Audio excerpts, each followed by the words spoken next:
Oh, I'm on fire. Okay, I'm not on fire. That's probably like the 5th most on fire I've been before.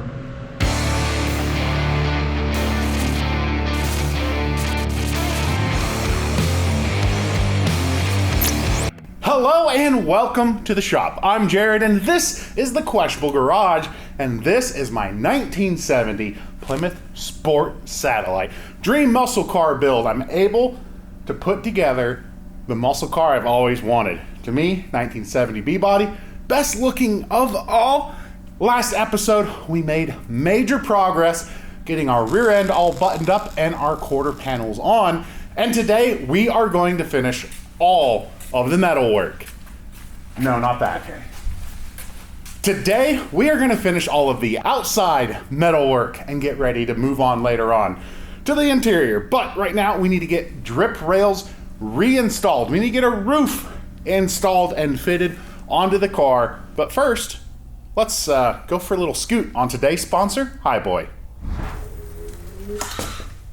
That's right, the Highboy Pro Max scooter. Now, I have been looking for some really good e-scooters to bring around with me when I go to events. If you've not been to a car show recently, there is a tremendous amount of walking involved, and e-scooters are a very practical way to get around. Also, they can be a lot of fun on trails and around your neighborhood if the laws allow. I will also say, as a YouTuber, we get a tremendous amount of emails offering products that don't really meet a high standard. And I was really excited to get an email from my friends at Highboy because I had been looking at purchasing these for a while. I've noticed reviews that really place these things as punching way above their weight class. Also, right now, a holiday season's a great time to get one because you can save even more money on them. The Highboy Pro Max has up to a 46-mile range, 3 different riding modes: sport, normal, and eco, if you're trying to maximize that distance, and it has a 650 watt motor. Also, if you're out riding, it starts to get dark, we have a stylish headlight and underlighting system on your scooter. You have front and rear brakes, making it easy to come down from the top speed of 26 miles an hour. Now, that top speed is more achievable if you are within their rated limits. I'm technically heavier than specified, but it still moves my big old butt around. If you want to look at getting your own Highboy Max Pro scooter, links are going to be in the description box below. It's been a lot of fun having it around, and I'm excited to be able to have it at the show to make getting around just a little bit easier. Also, don't miss the greatest feature of all. It's bell. That brings me back to like 1980 on my Huffy. Thanks again to Highboy for sending these out. If you want to get your own Pro Max, or again, anything else in the Highboy lineup, they've got bikes, scooters, links are in the description below. Check them out, have some fun, maybe make a really great Christmas present. So this is the drip rail, and you'll notice the only holes that are currently in it are these weird slots. Now, the reason it has those, they actually correspond to those opening spots there. And what those spots are for your trim to screw in your weather strip channel and everything. So when I was drilling, I ended up punching through a fair bit.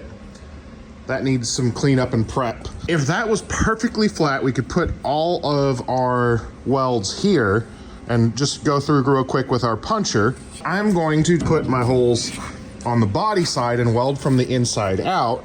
And I don't have a fancy puncher to put the top holes in. We have drill bits. So we're gonna go through, drill all of our holes in the top for our plug welds along that surface. We'll use the body punch, or the hole punch, to get all of those.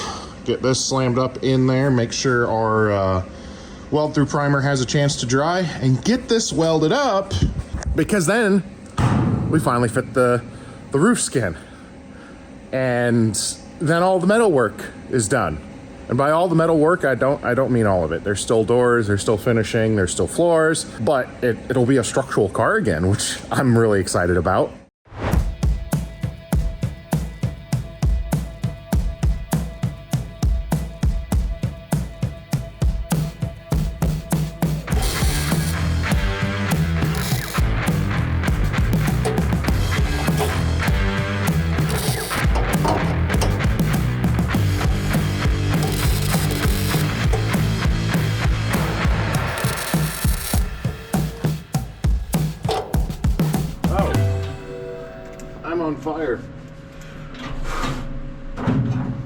Okay, I'm not on fire.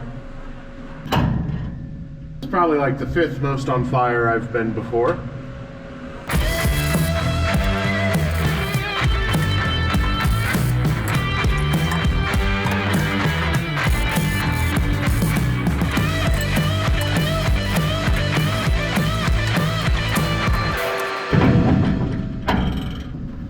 Oh.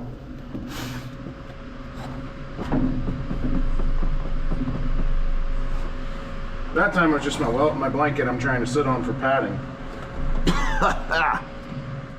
We might have to get rid of it though, because I keep catching fire. Listen, when you understand the principles of everything, but again, it's not what you do, when it works, or it appears to be working, hey, I may find out I really screwed the pooch later on. But right now, I feel like I'm managing to do some stuff kind of right. And like we talked in that last episode, when I finally like told myself to get over it, just start welding, because it'll never get done if I don't start welding. Those little tiny victories along the way, gosh, they feel good.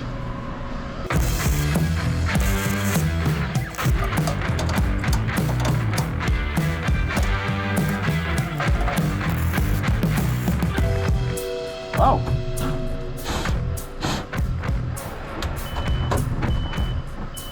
Don't, ow! Moving blankets are not suitable to welding.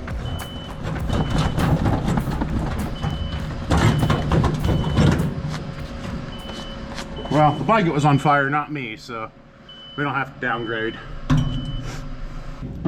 Now, we do these welds, the up ones. And hopefully catch fire a little bit less. Now some of this is kind of at the limits of what it really can do, but we'll get it to punch, and anywhere it couldn't punch, we'll come back later and drill it.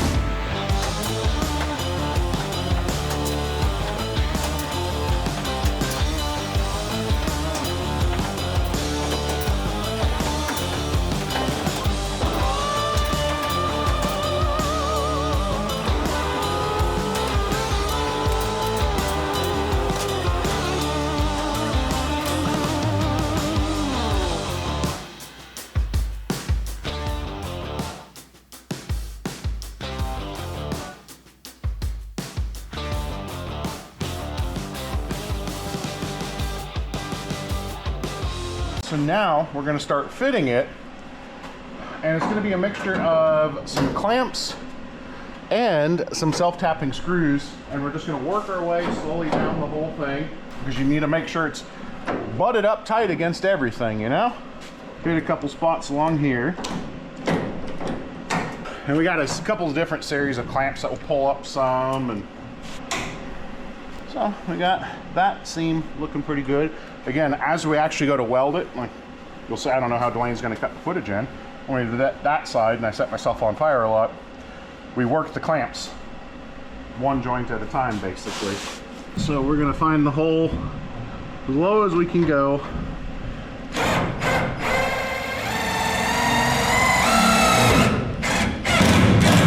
And that pinched it in. Obviously, we're still going to need to turn that up a little bit more when we go to make that weld.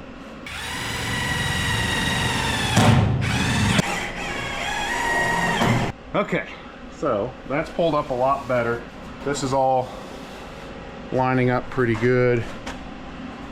So if we look, you'll see there's still a little bit more that needs to come up.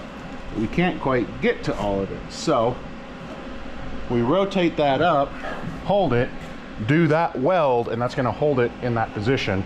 Once we get that right, we'll go inside, work our weld along that seam, and we'll come back, clamp, and work this seam. Right or not, that's how we're doing it. You only learn by doing.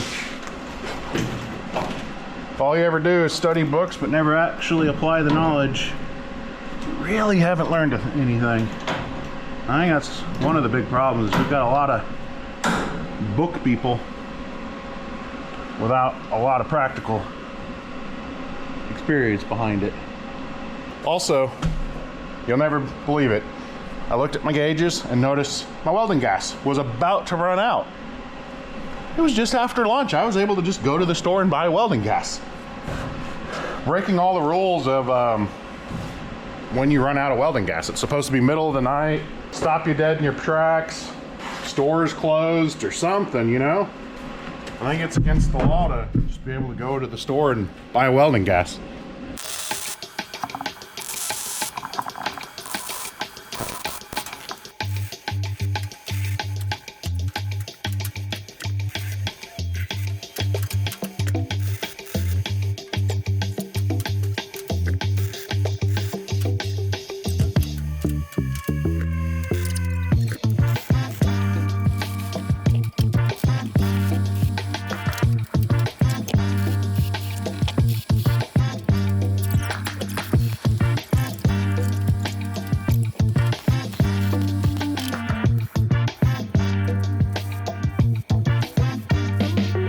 All right, let's go over fitting our roof skin now. Now, this is a fairly straightforward thing. We punch a bunch of holes to spot weld this. Same through here. We got to trim this back. But when we get into these rails, we need to knock just a little bit off the entire length of this on both sides. Obviously, that locating punch too, so it'll drop in better. Same up here. We need to take this back just a little bit so it can fit better because it needs to drop down. Same thing. Spot welds across the whole front, easy to punch. So this will drop and nestle down a little bit better into position. One thing I'm planning to do different, and it may bite me in the rear. We will see. When these skins originally went on, there's kind of a soft, goopy adhesive that gets placed up there. What I want to do is get this all in place and then use a modern style adhesive that I'll actually push in rather than set this down on. That's kind of keep things from rattling and being wavy up here. And I may end up completely regret doing it that way, but that's how I want to do it. I'm experimenting. I've seen some other people talk about doing something more like that, fully fitting it and then pushing in sealer and glue versus dropping it on the adhesive. I don't know if it's right or wrong. I mean, I guess technically it's wrong, but that's what I'm doing. So we'll get the cutting wheel. And again, we're just gonna zizz these edges down a tiny bit. Realistically, once we get it trimmed back and even punch these holes, it's ready to go on and fit and start getting welded in. So gotta get that lifted off once more, hopefully the last time, ready to fit in. And then we're gonna do a little bit more welding. And then it's 80 steps actually closer to the finish line.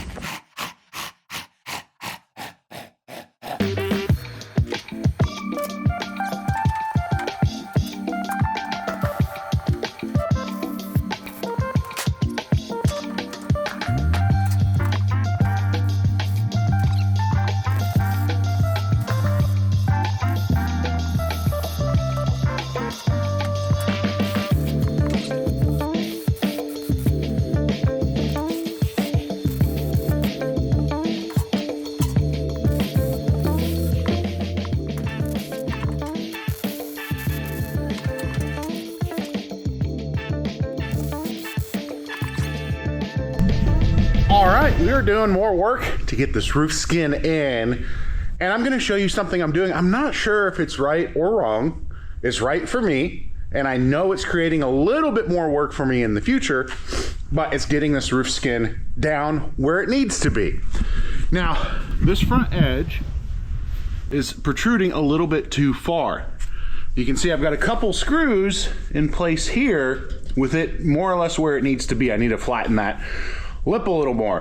What I'm doing is I'm coming in with a clamp and pulling and curling this under a little bit more. But what that has done in a couple areas is lifted ever so slightly here. I've come back and I've actually, that one tapped a little bit down, but I'd rather a small impression than a bubble because I can work that back and fill it versus a bubble. And I want to make sure this is right. And then if we come into the back, our opening that we know is still good. We've got it lined up and pinned all around through here. So once we kind of get that done, we can work through our drip rails and here, figure out exactly what relief cuts we might need to make to get this to drop in. Also, lots of recommendations for Klecos. Awesome tool. I'm gonna actually pull some out a little later because I do have them and explain why I don't necessarily use them for this type of metalwork. To me, they're a fresh, new, nice metalwork, race car fabrication thing. Sometimes when you're having to pull and beat panels in, they're not always gonna do the best job of it. But anyway, there's ever so, on top first, ever so slightly there. Back this up a little bit more. I don't have any wood thin enough, so I'm using a paintbrush, a chipping brush, you know. It works. Or at least I'm trying to. I haven't yet. I'm hoping that might help a little. And you just go ahead and slow. Watch your panel until you get your seam where you want. And then you sink a screw down.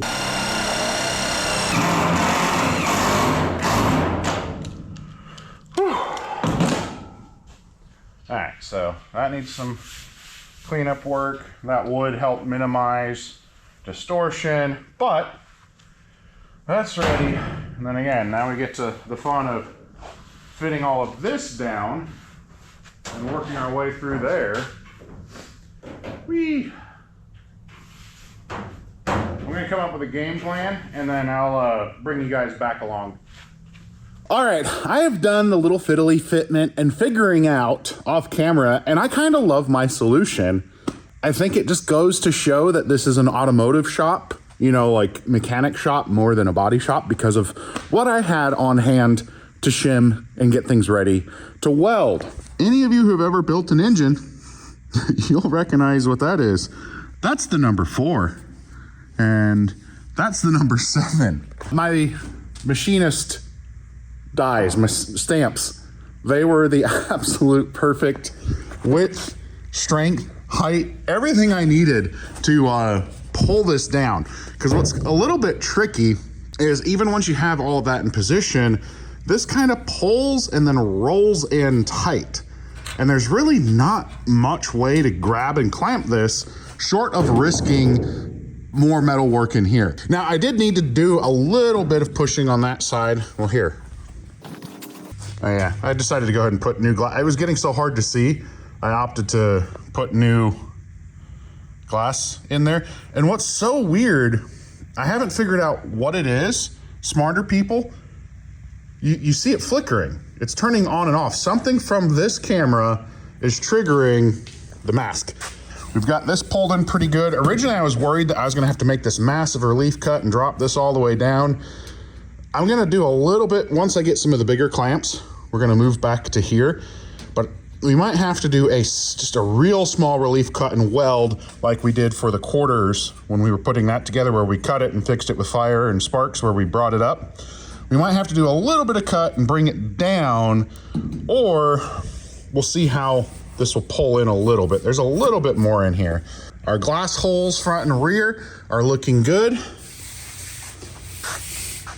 Again, I can show you on this side where I dented it a little bit because, again, pulling this up to get this in line, raised, that's the thing with metal.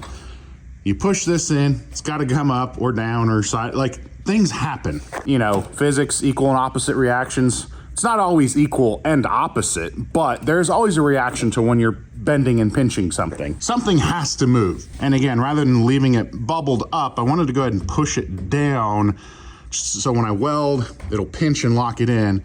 And we'll fix that in our final metal work. We might do a little bit of spot and pull, slide hammer pull with this hammer, or that may just sand and get filler.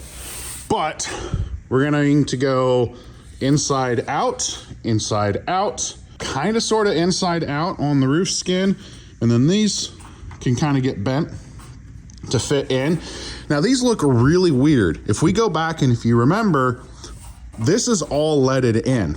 You do a lot of lead work right in here, and that's why it kind of drops and is weird. There is a little drain hole. Seems weird, but there's a tiny hole that lives underneath this panel that you want to make sure is clear. If moisture gets under there, it needs to get out, and it's maybe moisture, I don't know, but it is a hole that runs down the whole A-pillar. Made sure it was clear. It was an intentional hole. It wasn't a rust hole. Both sides have it. So smarter Mopar people, what exactly is that hole? But I think it's time to finally weld this in. And we will have a car again. Maybe Dwayne will use the right logo this time if he wants to do another montage. Sorry, Dwayne. We got to poke a little bit of fun. I make a lot of mistakes. You get them every once in a while. But maybe welding montage. Probably not, because, well, no, there's a lot of welding to do. Editor's choice, but I got to get to work.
Well, you saw the time lapse of doing the passenger side, and we are now doing the driver's side. I'm not gonna say doing one side to the other is right or wrong. It's probably wrong, but I'm not seeing any distortion in my roof panel. Again, working center to out, front and rear, keeps that pinned front and back. And there is kind of a little stretch in the panel as it pulls over. So I feel like my method's working pretty good. I'm also realizing that that's, a little bit of glue for these straps to the roof, it's really important. So I hope my stupid idea of just putting modern seam sealer tip in and gluing after the fact is gonna work. Because even though we've got that N1 on this, the whole thing chatters just enough against the roof structure that it's going to be very annoying. I'm pretty sure we can make it work, but it's kind of one of those, maybe the guy with minimal body experience shouldn't be reinventing the wheel. Too late now, but we are making progress. We are almost done with all of our exterior metal work. So what I was doing was positioning these so I can get to 2 holes in between each clamp for the weld, and that worked pretty well. So we're gonna do that again.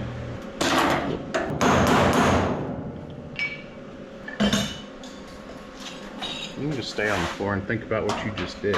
I also realized there's no such thing as ever enough vice grips or channel locks or anything. Plier, adjacent tool. I got a lot. It's not enough. All right. So zaps, zap, and zap. Reposition. A couple more zaps.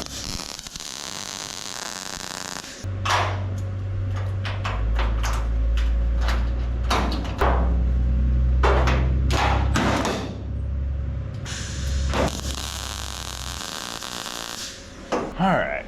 Well, that popped off.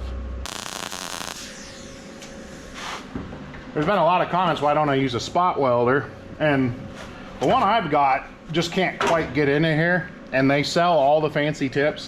Again, like if you watch the channel Graveyard Cars, They do concourse and OEM Perfect and OEM Plus rebuilds of old Mopars, and they've got the really fancy gantry, better than OEM spot welding set. And that works amazing, but we just don't have that kind of budget around here. And that's okay, because this is working just fine. Well, I'm sure some of you would like to see the, insanely expensive tools get used. I feel like this might be a little more relatable to you because likelihood of you having $20,000 and $30,000 crazy spot weld tools at home aren't that high.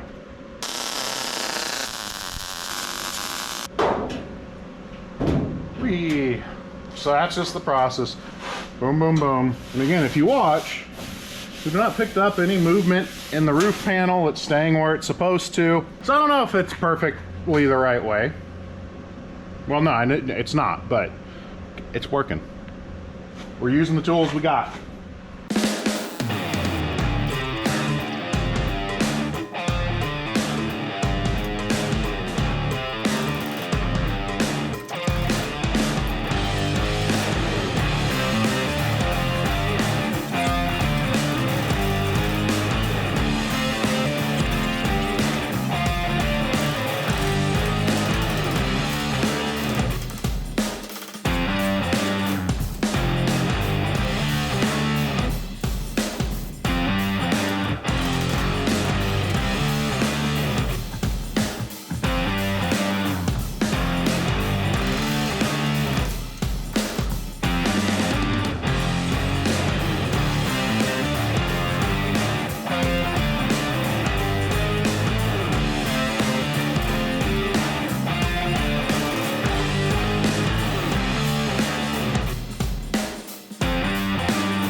Ah, it feels really good.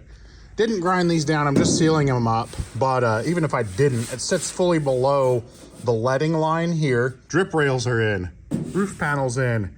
We've got no weird waviness. It feels so stinking good to be at this point in the car. Then I went ahead and cleaned up the interior a little bit to be able to show you why we are gonna do floors, just not today. That's a lot of work, and it's a little trickier in this one because we're working around someone's partial patches. So we're doing the front floor as well as this rear floor.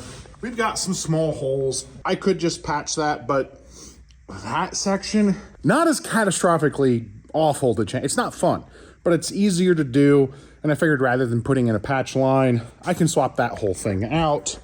One thing I don't have and will need to get are some floor extensions. There's enough material. I don't have bead rollers to be able to kind of replicate that nice and pretty. So if I remember correctly, there is a little floor extension section here separate from that. There's also a patch there. Now, what's kind of funny is, like I've been talking about, don't be afraid to try something. If you're gonna do it, make sure you're doing it to how you plan to use the car. I'm sure this is perfectly adequate for the guy when he's building it, but patching into rusty metal, not the best. We left a lot of rusty metal still behind, and it's just not quite good enough for the car I want to build. So that's why I'm getting ready to do a tremendous amount of work. But it's worth it in the end for me. If you're just trying to make your car run and drive, that patchwork, totally okay. Now, you gotta remember where I put them. Told you we were gonna talk about Clecos, temporary rivets real quick. I'll find them and I'll meet you at the back of the car as soon as I remember where I put them down. A lot of you guys were commenting about why don't I use a Cleco instead of just the vice grips and self-tapping screws in a lot of the fitment that I was going through. There are times I absolutely love these things, but in my personal experience, when you're kind of fighting with a fitment, these take some bending, some beating to get into line. When you're working on something that just fits and aligns really well, they're perfect. But what they are is they're basically like a temporary rivet. You have a special tool, you push in, it retracts, and then it pulls back out and expands So that way you're able to end up with something that gives a good joint for test fitting. You're able to put stuff together, take it apart as many times as you need. The problem is it takes holes on both sides of the panel in order to work.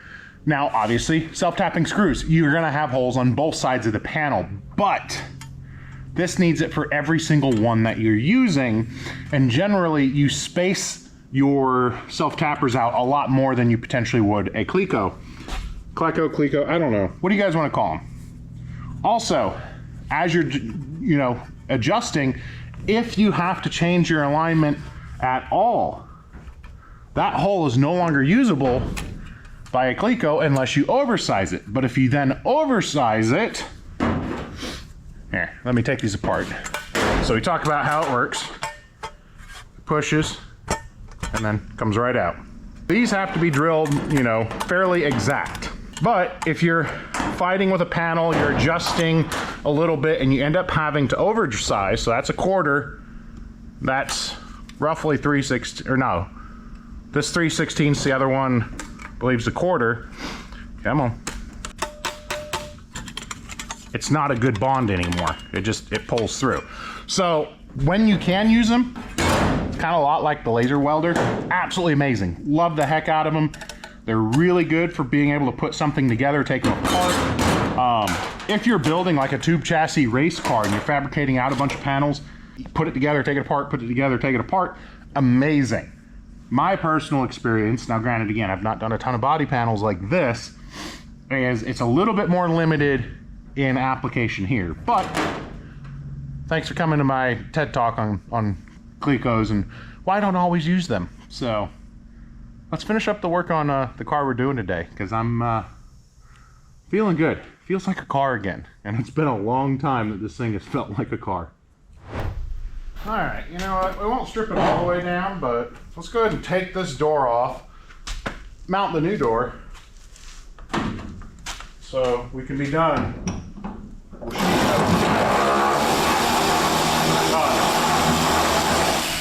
Never mind all the fitting steps still to come, and the floors. Thank you. Woo. Oh my goodness.